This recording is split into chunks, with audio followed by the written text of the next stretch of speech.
Welcome back. Before we continue, let's make the same agreement we made before for the next little while. Let's become more interested in what we can honestly observe than in what either of us already believes. There is no need to defend a philosophy, no need to adopt one. Only this simple invitation to look. You may remember some of our previous questions, or perhaps you have forgotten every one of them. Either is perfectly fine. If you have forgotten, become interested. Notice that forgetting has been noticed, and begin again, freshly, as though this were the first conversation we have ever shared. Today, I'd like to explore something so familiar that we almost never stop to examine it. Separation. Not the word, not the idea, the experience. Throughout the day, we speak as though separation were obvious. I am here. The world is out there. That is mine. This is yours. These distinctions are immensely useful. Without them, conversation would become almost impossible. If someone says, "Your keys are on the table," you know where to look. Practical distinctions are essential. Our inquiry is not questioning their usefulness. We are asking something quieter. When you are not thinking about separation, how is it actually experienced? Let's begin with something simple. Raise one hand if you wish. Slowly. Watch it move. Notice the movement carefully.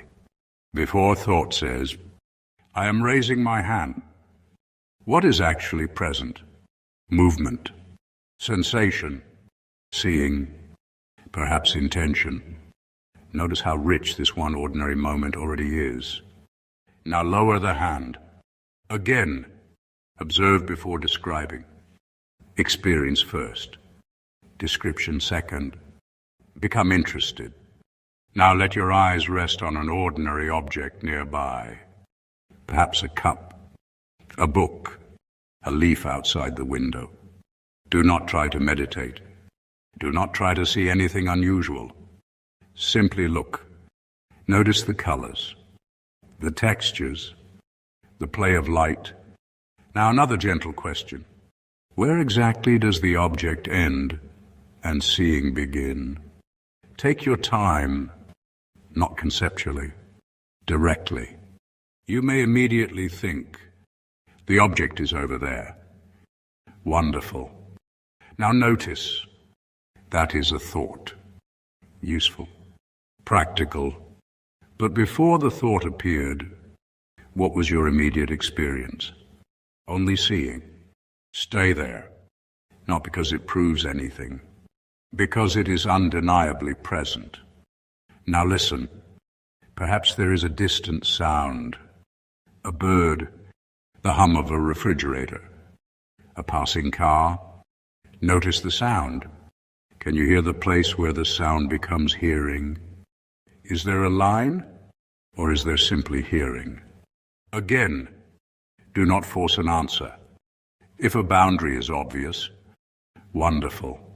Notice it carefully. If no boundary can be found, wonderful. Notice that carefully too. This is not a test. There is no correct conclusion, only honest observation. Now imagine standing beside the ocean.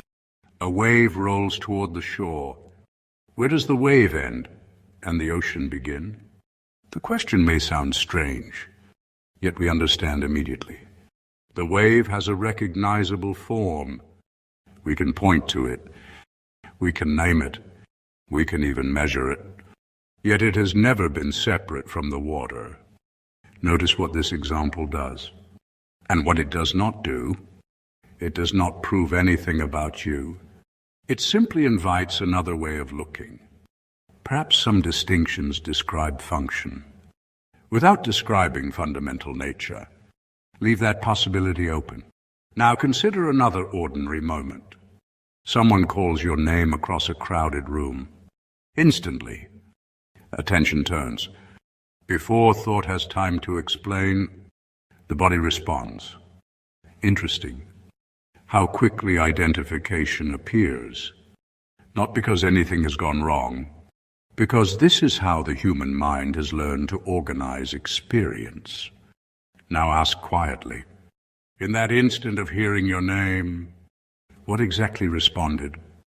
Do not answer from memory. Become interested.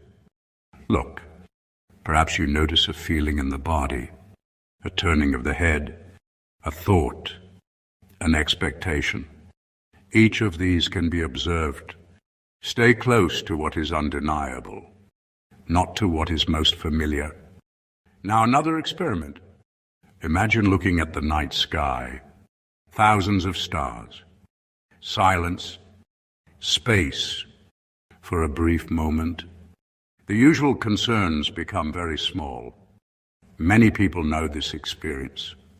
Nothing mystical, simply ordinary. What changed? Did the universe become different? Or did attention briefly release its constant conversation about me?